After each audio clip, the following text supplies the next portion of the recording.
What a headshot!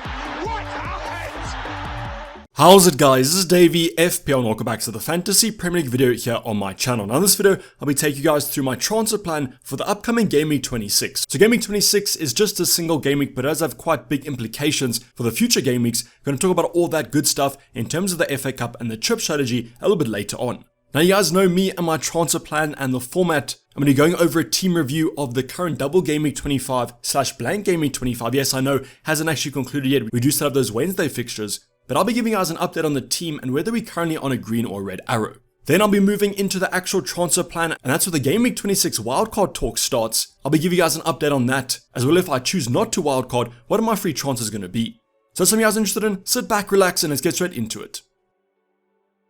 So going over my double Game Week 25 / blank Game Week 25 team review, as you guys can see on the right hand side, bottom right hand side, 39 points, but please remember, I did take a -8 hit, so 4 transfers were made before the Game Week 25 deadline. I just want to apologize yet again for not doing a deadline stream. Unfortunately, I didn't have power. You guys know the load shedding situation here in South Africa, but you guys don't have to worry about that in the future because it'll get solar over the weekend.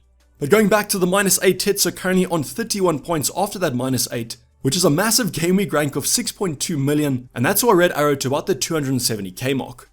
So one free transfer, 1.7 million in the bank if I do choose to use the free transfer. I'll show you guys what I'm going to do later in the video. But let's start off with our bench, as there's nothing much to talk about on our bench. We do have Danny Ward with a 2-point appearance, Greenwood with 0 points, so I think this is kind of the first game in 8 or 9 fixtures that Greenwood hasn't come off the bench for at least a 1-pointer. That might matter, that might not, depending on Darwin's fitness, and I'll talk about him a little bit later on.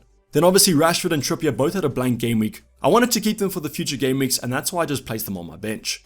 But yet another game week where Kepa is being outperformed by our bench goalkeeper Danny Ward, 2 points, Kepa 1 point, and I was super frustrated to see that Spurs actually won that game 2-0. Now I guess it did make me feel slightly better that it was 2-0 not 1-0, because if you guys did watch the first goal, thought that Kepa could have done better, but because they scored 2, I guess nothing much we can do about it. But that Chelsea defense seems to be crumbling, the Chelsea attack looks terrible, overall that team is really not playing well, and Graham Potter's job is even under threat. But let's hope that they do rebound, maybe find some defensive form, because we do need Kepa with these lovely fixtures coming up. Now moving on to our back line, and we did manage to keep hold of Ben White over these game weeks. We were repaid with 1 bonus point over his replacement Gabriel, ended with 3 bonus points, but I guess White is slightly cheaper. Now White still has the Everton game coming up on Wednesday. I'm confident of him starting. I feel like Arteta's kind of found his starting 11. Ben White's definitely first choice, so let's hope that he plays in that one. Now in terms of expectations, I saw the Everton attack on the weekend did not look too great, and that's why the Arsenal clean sheet is almost locked in. Now talking about kind of a clean sheet being locked in, I'm going to move on to Nathan Ake. So yes, I held my hands up, did get super lucky with Ake over the weekend. If you guys don't know, Ake actually started the fixture, got the clean sheet, was subbed off late into the fixture, then after he was subbed off, Man City conceded. So if you guys do have other Man City defenders, pretty unlucky there in a 4-1 victory, but I do think Bournemouth kind of deserved a goal. So as I said, I hold my hands up because I do think Nathan Ake should have probably conceded, but yet again, this is showing why a defender being subbed early isn't necessarily a bad thing, aka Ben White.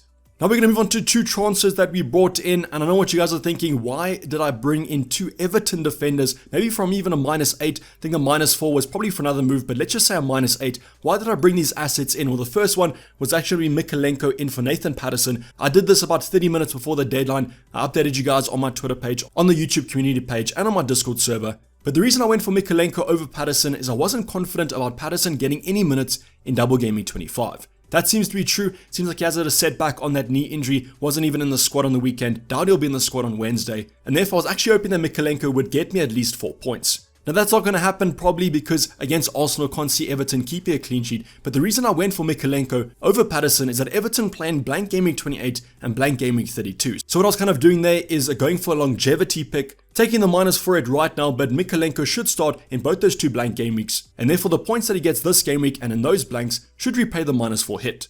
But after seeing that Everton defense on the weekend, I'm not too confident on that, but I think that he should at least get me the 4 points. Same could be said about Tarkowski, except he offers more of an attacking threat, so kind of any goal that he scores will repay a hit that you guys did take for him, and he still was getting a few chances in that loss on the weekend.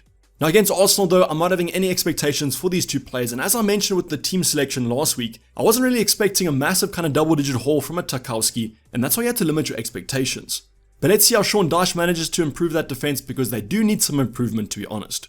Now going from one defensive double up to a midfield double up, let's go over Saka and Odegaard. Saka the most highly captained option in double Game Week 25, and therefore you didn't captain him, his effective ownership was over 100%, so you wanted him to blank. And blank he did, except for getting the clean sheet point, but overall was a little bit unlucky. However, that Everton game looks absolutely prime for him if you guys do have him as your captain. I guess the same could be said about Odegaard, pretty lackluster attacking performance from Arsenal, but at least they did win the fixture. Now both these two assets expecting kind of big things against Everton, and if they don't, I hope they're blank, and then at least I'll get that double Everton clean sheet. I'm going to move on to Riyad Mahrez, and Mahrez is a super frustrating player to own. Any Man City option, any Man City attacker, defender is super kind of susceptible to rotation. However, I did believe that he would start against Bournemouth. So what ends up happening, Grealish starts on the left, Foden starts on the right, Foden gets a goal and an assist and some bonus points I think, and then Mahrez comes off the bench for only 1 point.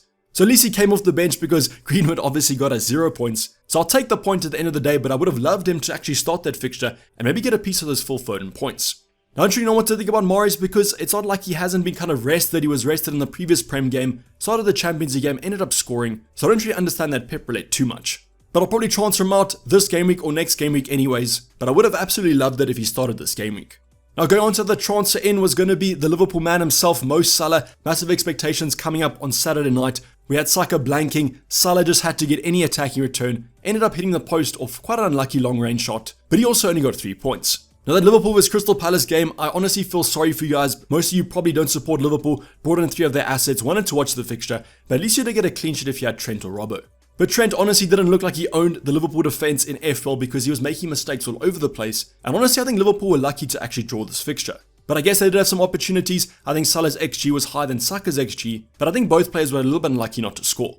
Now if you guys have captain Salah or if you have captain Saka, comment down below, would you swap your captains? I think right now, if I took these 2 fixtures, I probably would switch to Saka because Everton looks simply terrible defensively, whereas with Wolves they're showing up a bit. But you guys can let me know your thoughts. Would you change to Salah if you captain Saka, or would you do the other way around? Now moving on to our forward department, and probably the captain this game week that we should have gone for, a little bit of a no-brainer captain in terms of a single game week, it was Erling Haaland against that Bournemouth side. Now he ended up on a goal and assist. I don't think he got bonus points, but a pretty respectable 10 points, a nice double-digit return. But hardly anyone captain. If you guys did, congratulations, but all of us are a little bit of a sucker for double game week.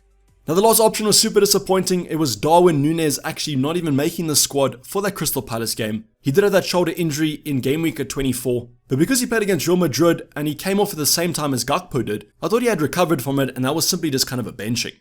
But no, that wasn't the case, obviously experiencing some pain in that shoulder, so he missed the first game, but I do hope he makes the Wolves at home game. But I guess if you guys did bring him in, can't really do too much about it. It was super cryptic in his press conference, and we had no definite news. But as you guys can see, 39 points minus 8 to 31. We still do have 6 players to come. I'm pretty sure most of you do have that lucky 6. Let's just hope for a Mo Salah absolute haul, Darwin getting a Hattie, and maybe an Everton clean sheet. You guys can let me know your wish list down in the comments below as well. But also let me know how you guys got on in double game week / blank game week 25. But now going on to the actual game week 26 team selection, a single game week, a little bit of a break before all these doubles and these blanks on the horizon. And to me, it's a pretty kind of set and forget week. Now, this might change with the FA Cup. We'll talk about that shortly. But right now, let's go over the context of my current team. So bottom right hand side, just remember we do have 1 free transfer and 1.7 million left in the bank if we choose to make an upgrade. Now starting off on our bench, and we have some good bench options this week. We've got Danny Ward against Southampton away. Will that be a clean sheet? Will that not be? I don't really know. Leicester are playing better at the moment though. Same can't be said about Mikalenko. Don't expect too much from that Nottingham Forest away game. However, Nottingham Forest also struggling a little bit. We then have Tripp against Man City, probably not going to play him as I do own 2 Man City attackers. Then finally Greenwood against Chelsea, who might not even come off the bench this week. Now moving into our starting 11, and I am starting Kepa against Leeds at home over Danny Ward. The fixtures are a little bit debatable there. I guess you could argue that Southampton away is an easier game, but Leeds have also been struggling from an attacking point of view. Now we'll be back in the home fixture, that's why Kepa will be my goalkeeper, but if you guys do want to go for Danny Ward, I can understand it. Now moving into our back line, we have Ben White against Bournemouth at home. Do we expect him to play this game as long as he doesn't get injured in that Everton fixture? As to me, he's the first choice kind of right back. We then have Nathan Ake, might be some kind of rotation concerns there. Let's see how the FA Cup goes. But because Man City have a full week's rest from game week 26 to 27, I think Nathan Ake has a good chance of starting.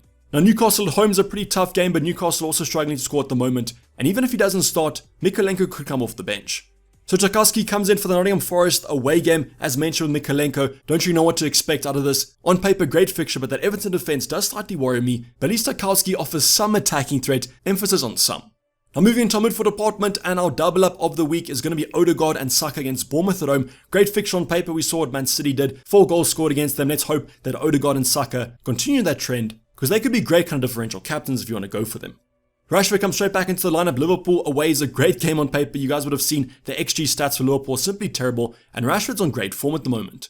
Rashford might even be the captain going to game week 26.